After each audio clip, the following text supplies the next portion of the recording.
사도신경으로 신앙 고백하겠습니다.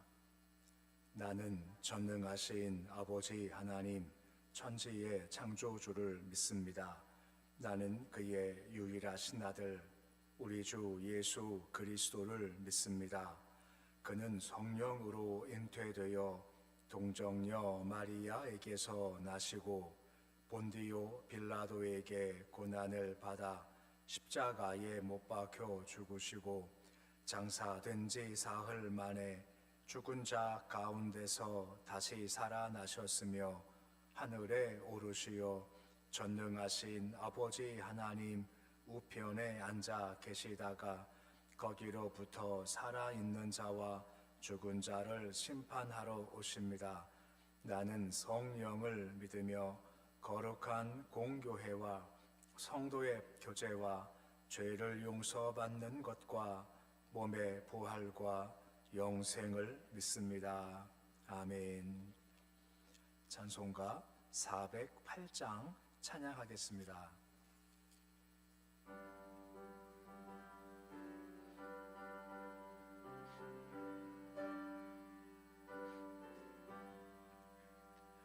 나 어느 곳에 있든지 늘 마음이 편하다. 주 예수 주신 평안함 늘 충만하도다. 나의 마음속이 늘 평안해. 나의 마음속이 늘 평안해. 악한 죄 파도가 많으나 마음이 늘 평안해. 내 맘에 솟는 영생수 한없이 흐르니 목마름 다시 없으며 늘 평안하도다. 나의 마음속이 늘 평안해. 나의 마음속이 늘 평안해. 악한 죄 파도가 많으나 마음이 늘 평안해. 잠되신 주의 사랑을 영원치 못하네. 그 사랑 내 맘 여시고 소망을 주셨네. 나의 맘속이 늘 평안해. 나의 맘속이 늘 평안해. 악한 죄 파도가 많으나 마음이 늘 평안해. 주 예수 온갖 고난을 왜 몸소 당했나. 주 함께 고난 받으면 멸류관 얻겠네. 나의 마음속이 늘 평안해. 나의 마음속이 늘 평안해. 악한 죄 파도가 많으나 마음이 늘 평안해. 오늘 말씀은 시편 65편 1절에서 13절까지의 말씀입니다. 시편 65편 1절에서 13절까지의 말씀입니다.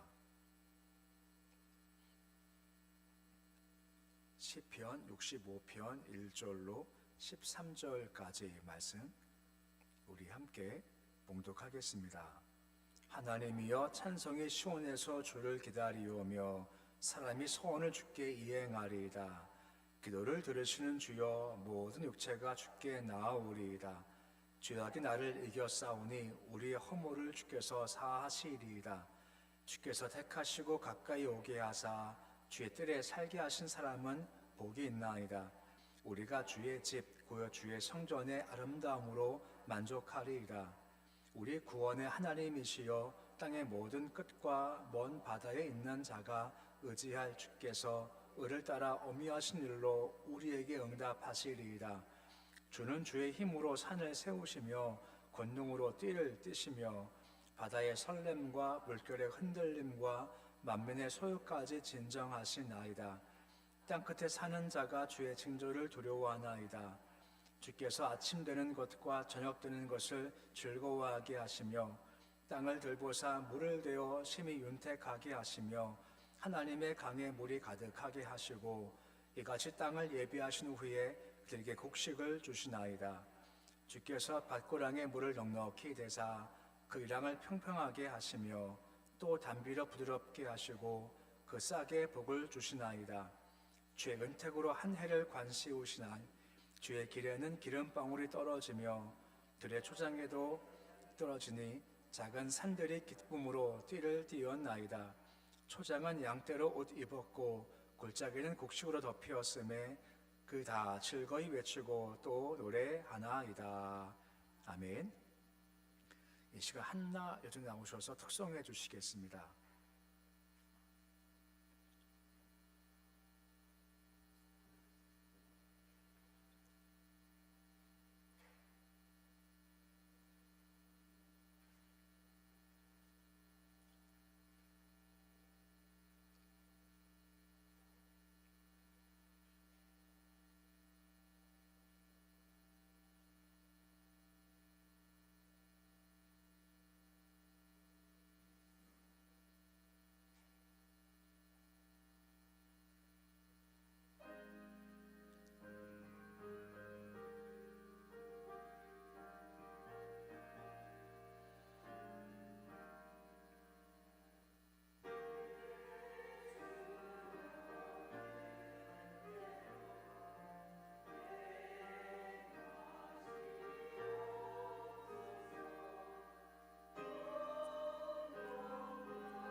아멘.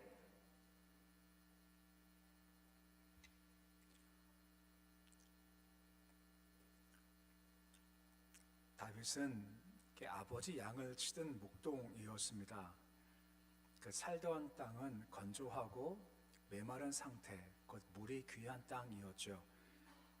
그러니까 한마디로 농사가 안 되는 땅이니까 목축을 할 수밖에 없는 건데, 농사도 힘든 거지만 목축도 힘든 땅이 바로 메마른 땅, 척박한 땅이었던 겁니다. 척박한 땅을 바라보면서 이런 질문이 가능한 거죠. 과연 그런 척박한 땅에도 풍년이 오는가라고 하는 겁니다. 그 척박한 땅인데 풍년을 기대할 수 있는가라고 하는 겁니다. 물론 그렇다라고 하는 것입니다. 이제 전제가 있죠. 주가 돌보시면 된다라고 하는 겁니다. 우리 인생 가운데 척박한 땅이라 할 수 있지 않겠습니까? 하지만 주가 돌보시면 그 척박한 인생에도 풍년이 올 수가 있다라고 하는 겁니다. 오늘 본문 13절 마지막 절인데 이렇게 마지막 결론을 맺고 있죠. 13절인데 우리 말씀 같이 함께 읽어 보시겠습니다. 초장은 양떼로 옷 입었고 골짜기는 굵기로 덮이었음에 그에 다 즐거이 외치고 또 노래하나이다 라고 하죠. 척박한 땅이지만 초장이 있답니다. 양떼로 옷 입었다는 것은 그만큼 양이 많다는 거죠. 골짜기는 곡식으로 덮였다라고 하는 것이고 다 즐거이 외치고 노래합니다 라고 하는 겁니다. 그 척박한 땅에 풍년이 왔다라고 하는 거죠. 근데 궁금증은 이거죠. 어떻게 이런 일이 벌어지는가 라고 하는 겁니다. 아까 말씀했지만 주어가 하나님이시면 가능하다라고 하는 겁니다. 주가 돌보시면 가능하다라는 거죠. 본문 9절 말씀 보시면 주께서 행하실 일에 대해서 다음과 같이 말씀을 해주고 있지 않습니까? 우리 9절인데 우리 말씀 같이 읽어 보시겠습니다. 땅을 돌보사 물을 내어 심히 윤택하게 하시며 하나님의 강에 물이 가득하게 하시고 이같이 땅을 예비하신 후에 그들에게 곡식을 주시나이다 라고 하고 있습니다. 그분께 땅을 돌보신다고 하지 않습니까? 물을 대어 윤택하게 하신다라고 하는 것이고 그리고 예비하셔서 곡식을 주신다라고 말씀해주고 있는 겁니다. 누가 말입니까? 그분께서 하신다는 거죠. 그러기에 척박한 땅 바라보지 말고 물을 대어 윤택하게 하시고 곡식을 주실 그분을 바라보라 라고 말씀해주고 있는 겁니다. 그가 돌보시면 된다는 겁니다. 베드로전서 5장 7절 말씀에 이렇게 말씀이 이어지고 있지 않습니까? 말씀 같이 읽어보시겠습니다. 너희 염려를 다 주께 맡기라 이는 그가 너희를 돌보심이라 라고 하고 있는 것입니다. 척박한 땅이지만 그가 돌보시면 풍년이 임하고 주께서 되게 해 주신다라고 하는 것이죠. 그러니까 우리 성도의 삶도 보면 이렇게 암담할 때가 있지 않습니까? 소망이 안 보일 때가 있고 그것이 물질 문제든 자식 문제든 관계 문제든 건강 문제든 뭐가 답답하고 앞이 안 보여 할 때가 있다라고 하는 것입니다. 하지만 그때 우리가 척박하지만 주가 돌보시면 된다는 소망을 분명 가지고 주께 나오라라고 말씀해주고 있다라고 하는 것입니다. 그때 되어진다라고 하는 것입니다. 이것이 바로 우리의 소망이다라고 하는 것입니다. 주님 불쌍히 여겨주시기를 원합니다. 붙잡아 주옵소서. 필요합니다. 물을 주시고 물길 열어 주시고 곡식을 주시고 풍요 허락하여 주시옵소서라고 하는 겁니다. 행하실 그분을 바라보자라고 하는 것입니다. 그런 풍요 역사가 시작된다라고 말씀해주고 있죠. 그리고 비슷하게 싹이 돋았습니다. 싹은 좀 약하지 않습니까? 약한 싹이지만 거기 은혜가 임하면 풍년이 온다라고 하는 것입니다. 10절에 그 말씀이 다음과 같이 언급되어 있죠. 우리 10절인데 말씀 같이 읽어보시겠습니다. 주께서 밭고랑에 물을 넉넉히 대사 그 이랑을 평평하게 하시며 또 담비로 부드럽게 하시고 그 싹의 복을 주시나이다 라고 하지요. 새싹은 약하죠. 근데 거기에 복이 임하면 그 신학은 은혜라고 하지 않습니까? 복이 임하고 은혜가 임하면 된다라고 하는 것입니다. 창조는요 무에서부터 만든 것이 창조지 않습니까? 근데 이 말씀은 이미 생명이 있어요. 근데 약해요. 새싹과 같이. 근데 이 새싹과 같이 약한 생명이 꽃피우기 위해서는 무엇이 필요하다? 하나님의 복이 필요하다. 은혜가 필요하다라고 하는 것입니다. 사람을 지으신 이후에 첫 번째 말씀이 뭐였습니까? 생육하고 번성하라 하면서 복을 말씀하신다는 거죠. 이 복이 임해져야만 30배, 60배, 100배까지 갈 수가 있다라고 하는 것. 우리는 다 새싹 같은 존재라는 거죠. 약한 존재인데 거기에 복이 임할 때 절실할 수가 있다라고 하는 것입니다. 새싹은 어떤 의미에서 처음 시작이다라고 볼 수가 있는 겁니다. 곧 학교 입학을 하고 얼마 안 된 뒤, 직장에 취직한 지 얼마 안 된 뒤, 아프다가 회복돼서 재활 시작한 지 얼마 안 된 뒤, 사업을 시작한 지 얼마 안 된 뒤, 그리고 우리 한 해가 시작된 지 얼마 안 됐지 않습니까? 뭔가 새롭게 시작한다는 의미가 바로 새싹이다라고 하는 겁니다. 새로움은 약하지 않습니까? 하지만 약함 가운데 복이 임하면 척박한 땅이지만 주께서 복이 임할 때 백배 결실 맺게 해 주신다라고 말씀해주고 있는 겁니다. 주의 공급의 파이프가 열릴 때 새싹이 잘 자란다라고 하는 거죠. 그래, 이 새싹이에요. 의미가 한 가지 좀 있습니다. 이 새싹이란 말은 히브리 말로 네제르란 말입니다. 네제르. 이사야 11장 1절 말씀 보시면 이 네제르란 말이 이렇게 쓰여진 것을 볼 수가 있어요. 이사야 11장 1절 말씀에 이렇게 말씀이 나오지 않습니까? 우리 말씀 같이 함께 읽어 보시겠습니다. 이새의 줄기에서 한 싹이 나며 그 뿌리에서 한 가지가 나서 결실할 것이요 라고 나오지 않습니까? 이 줄기에서 한 싹이 났다라고 나오지 않습니까? 이 싹이 누구신가요? 예수 그리스도이신 거죠. 그 예수님께서 싹이다라고 소개되고 있는 겁니다. 메시아라고 하는 거죠. 그만큼 약한 분이지 않습니까? 이사야 11장 10절 말씀도 비슷한 말씀이 나온다라고 하는 겁니다. 똑같아요. 한 싹이 나온다라고 하는 겁니다. 싹은 약한 겁니다. 싹은 연약한 건데 예수께서 싹을 오셨지만 하나님의 은혜가 임하니까 세상 모든 사람을 구원하실 만큼 큰 나무가 되더라라고 하는 겁니다. 이게 은혜, 복이다라고 하는 겁니다. 옛날에 그것을 순이라고 했습니다. 싹을 순이라고, 약하다, 척박하다 한 거죠. 근데 이 모습이 신약과 다음과 같이 연결되는 겁니다. 마태복음 2장 23절 말씀 보시면 이런 말씀이 나오죠. 우리가 많이 아는 말씀인데 우리 말씀 같이 함께 읽어 보시겠습니다.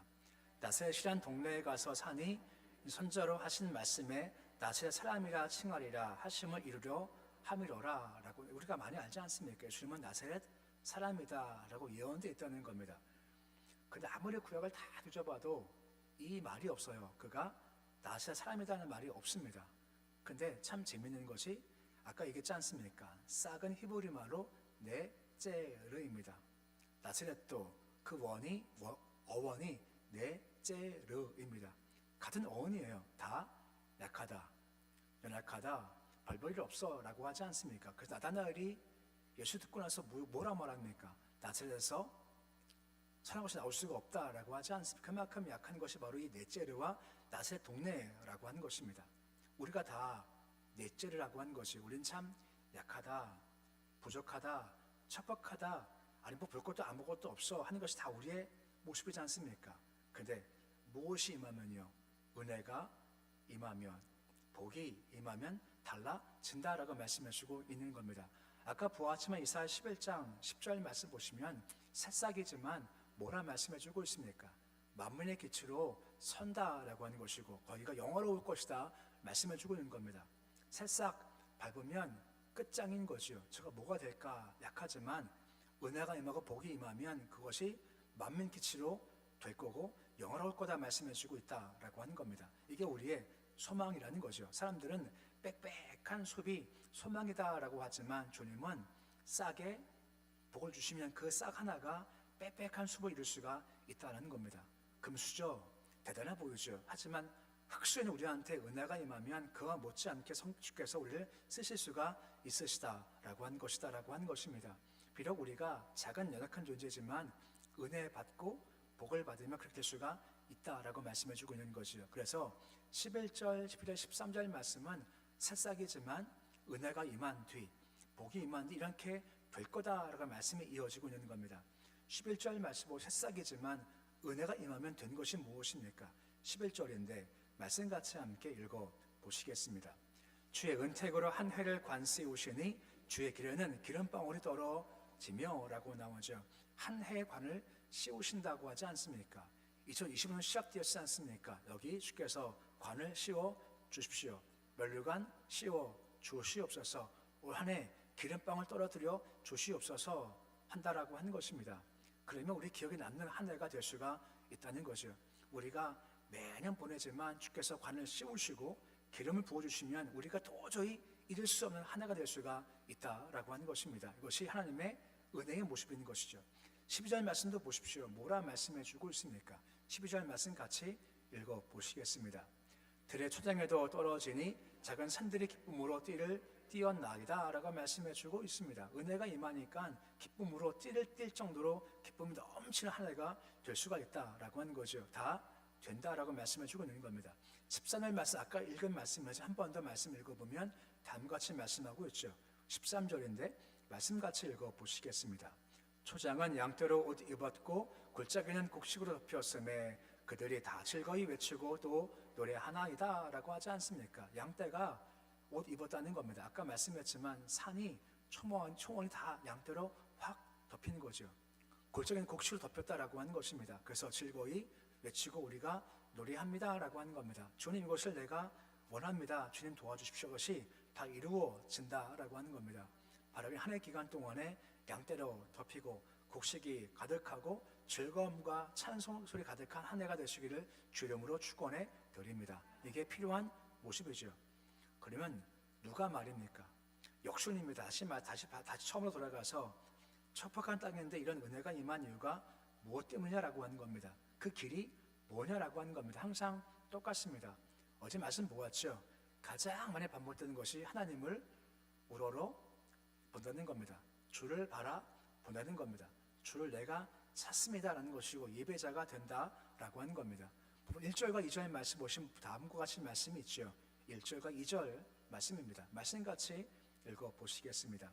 하나님이여 찬송의 시온에서 주를 기다리오며 사람의 소원을 주께 이행하리이다. 기도를 들으시는 주여 모든 육체가 주께 나아오리이다 라고 하는 것입니다. 주께 나아가는 겁니다. 거기 찬송이 있거든요. 응답이 있거든요. 내가 주께 나아갈 겁니다. 그리고 초점은 주께 맞춘다라고 하는 것입니다. 특히 4절이 오늘 말씀의 핵심이라 할 수가 있습니다. 보면 4절 말씀 보시면 뭐라 말씀해 주고 있습니까? 우리 말씀 같이 함께 읽어보시겠습니다. 주께서 택하시고 가까이 오게 하사 쥐들에 살게 하신 사람은 복이 있나이다. 우리가 주의 집, 그 주의 성전의 아름다움으로 만족하리이다 라고 하는 것입니다. 택하셨습니다. 그리고 가까이 오게 하셨다라고 하는 것이, 이것이 은혜입니다.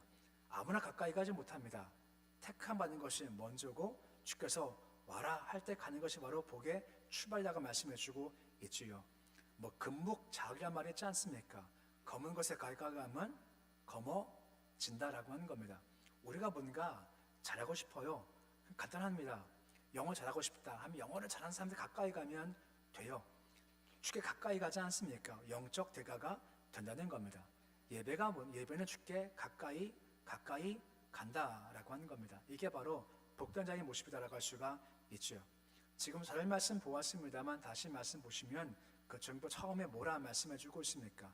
주의 뜰에 살게 한 사람이 복이 있다라고 말씀해 주고 있지 않습니까? 그곳에 머무는 겁니다. 그 집에 머무는 겁니다. 주께 가까이 나아간다라고 말씀해 주고 있죠. 그럼 4절 가장 마지막에 뭐라 말씀해 주고 있습니까? 말씀 보시면 내가 만족하리이다 라고 말씀해 주고 있습니다. 주들이 가까이 가는 거죠. 주께 나오는 겁니다. 찬송합니다. 예배합니다.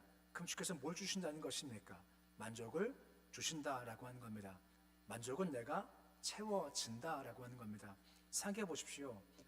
우리가 있고 천하가 있습니다. 뭐가 더 큰 건가요? 천하와 우리 가운데 우리가 훨씬 더 커요. 왠지 아십니까? 그래서 천하를 줘도 우리가 만족하지 못해요. 우리가 그만큼 큰 존재인 거죠. 하지만 우리가 주께 가까이 갈 때 말입니다. 예배를 드릴 때 말입니다. 그때 주께서 우리를 만족해 주신다라고 하는 겁니다. 이게 바로 복이다라고 하는 것이죠. 척박할 때, 어려울 때 그의 본질이 나오지 않습니까? 척박하고 어려울 때 우리 신앙인들은 주를 바라보는 게 본질입니다. 척박할 때 예배자가 되는 것이 우리의 본질이지요. 왠지 아십니까? 그때 달라지게 해 주신다라고 하는 것입니다. 처음에 말씀드린 것이 이겁니다. 척박한 땅에 풍년이 오는가라고 말입니다. 무슨 책 제목 같지 않나요? 드라마 제목 같지 않나요? 척박한 땅에 풍년이 오는가? 옵니까? 오지 않습니까? 옵니다. 누가 주시면요? 그분이 주시면 풍년이 온다는 겁니다. 그가 하신 풍년이 온다는 겁니다. 우리가 할 것은 그분께 가까이 가는 겁니다. 예배자로 찬송함으로 그분께 가까이 가죠. 맡기는 겁니다. 그분이 돌보아 주신다라고 하는 겁니다. 우리는 싹입니다. 약해요. 부족해요. 오래 밟으면 끝난다라고 하는 것입니다. 하지만 그 위에 은혜가 임하면, 복이 임하면 달라진다라고 말씀해주고 있는 겁니다. 물을 대해 주시고 곡식을 풍성케 주실 것이고 기쁨과 만족을 주신다라고 하는 겁니다. 한 해 우리가 그것을 소망한다라고 하는 겁니다. 다 부족하지만 척박한 땅에 풍 오는 것처럼 우리도 연약하고 부족하지만 내가 주님을 바라봅니다. 찬송합니다. 주가 하십니다. 맡깁니다. 하는 모습을 통해서 초장이 양떼로 가득하시고 골짜기 곡식이 가득하시고 그 위에 기쁨이 두르고 그리고 만족이 풍성한 삶 되시는 모습이 있으시기를 우리 주 이름으로 축원해 드립니다.